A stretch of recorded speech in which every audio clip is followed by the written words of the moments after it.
सभी भक्तजनों को मेरा निवन प्रणाम। राम राम, जय श्री कृष्णा। पूनम सिहा की दुनिया में आप सभी का बहुत बहुत स्वागत है। जांबा पुराण मूलो पुरोहित के प्रति शब्दोपदेश। शब्द ओम देखया सुण्या ऐ सुना क्षमा रूप तपै है कीजिए थोड़े मायूं थोड़े रो हो दीजिए होते नाय न कीजिए कृष्ण माया तेहु लोका हा साक्षी अमृत फूले फैलीजिए जो जो इनाम विष्णु के है दीजिए अनंत गुना लिख लीजिए। मूलो पुरोहित पहले राव मालदेव के साथ लोहावट की साथी पर आया था। जांबोजी के चमत्कारों से परिचित हुआ था। अब की बार दोबारा घर परिवार के झगड़े से दुखी होकर आया था। उन्होंने एक दोहा कहा जिससे यह मालूम पड़ता है कि मूला अति दुखी था।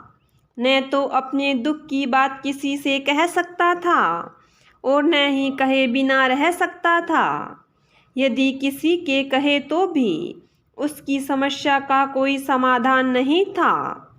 अंदर ही अंदर घुटन महसूस करते हुए जांबोजी के पास समराथल पर आया था और इस प्रकार से कहने लगा, हे देव, मैं कुछ नहीं बोलता हूँ तो वे लोग समझेंगे कैसे? अपनी बात मैं बोलकर ही बता सकता हूँ और यदि सच्ची बात बोलता हूँ तो झगड़ा होता है। अपने परिवार से झगड़ा करना ठीक नहीं है। झगड़े से मेरी मान मर्यादा बड़प्पन समाप्त हो जाता है। अज्ञानी मूढ़ों से कुछ कहना ही व्यर्थ है। उस बोलने से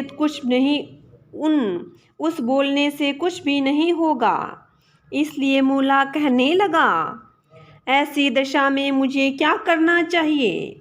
आप ही प्रमाण हैं। श्री देव जी ने मूले को लक्ष्य करके सभी के प्रति शब्द सुनाया। हे मूला, जो कुछ तुम आँखों से देखते हो वह तो अनदेखा करो। उसे देखकर उसे संस्कार रूप में जमने न दो, अन्यथा बीज की भांति वह अंकुरित हो जाएगा। देखा हुआ अनदेखा कर दो। संसार में रहोगे तो अच्छा बुरा सभी कुछ सुनोगे, किंतु तुम्हें सुना हुआ भी अनसुना कर देना चाहिए।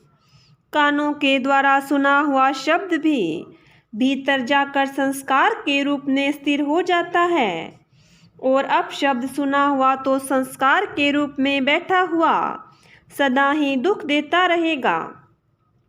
देखना सुनना भी जीव को प्रदूषित कर देता है। इसलिए अशुद्ध देखना सुनना दोनों ही वर्जित है।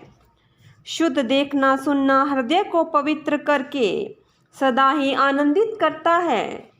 हे मूला, क्षमा कर देना ही तपस्या है।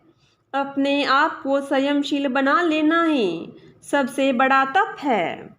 संसार के लोग तो उत्तेजित करने की कोशिश करेंगे ही, किंतु आप शांत रहिए। अपने आप के अहंकार को निवृत्त कर दें। यही बड़ी तपस्या ज्ञान प्राप्ति का साधन हो सकेगा। यदि आपके पास थोड़ा है तो थोड़ा ही दीजिए। आपके पास होते हुए याचक को ना न कहें। दान कई प्रकार से किया जाता है। विद्यादान, भक्ति दान, द्रव्य दान, गोदान, वस्त्र दान इत्यादि दिया जाता है। जिसको आवश्यकता है, आप उसकी आवश्यकता को पूर्ण करने में समर्थ हैं तो अवश्य ही पूर्ण कीजिए। यह आपका सात्विक दान होगा। आवश्यकता पूर्ण की जा सकती है, किंतु इच्छा किसी याचक की अब तक पूरी नहीं की जा सकी है। आवश्यकता अनुसार मांगने वाला सुपात्र है तथा इच्छा पूर्ति हेतु मांगने वाला कुपात्र है। कुपात्र को दान देना तामसी है, उसका फल नहीं मिलता। भगवान कृष्ण की माया फूलती और फलती है, जिस कारण से सुखेत में बोया हुआ बीज फलित होता है। यह माया तीनों लोकों की साक्षी है, अर्थात तीनों लोकों का विस्तार इस माया से हुआ है। यह माया चंचला है, न जाने कब किसके पास जाएगी, धनवान बना देगी, तथा न जाने कब किससे मुँह मोड़ लेगी और कंगाल बना देगी। हे मूला, अब तू विष्णु का नाम सचेत होकर के ले, यही तुम्हारे साथ जाएगा। शुभ घड़ी संध्या वेला में लिया हुआ नाम अनंत गुना होकर फूलता फलता है। अन्य जंजाल छोड़ दे, यही तुम्हारे लिए ठीक रहेगा। अमोसर्य एकी संसारी दुहो कहो, सुनी असुनी करा, दीठी कर अदीठा, पर्दे फाड़ो न बोलिए, जसीर बल अभिवाण, मूल की मनसा निशा हुई, परिचय पायो लागो। उसी समय उपस्थित एक संसारी व्यक्ति ने एक दोहा कहा, हे देव, आप जो कहते हैं वह ठीक है।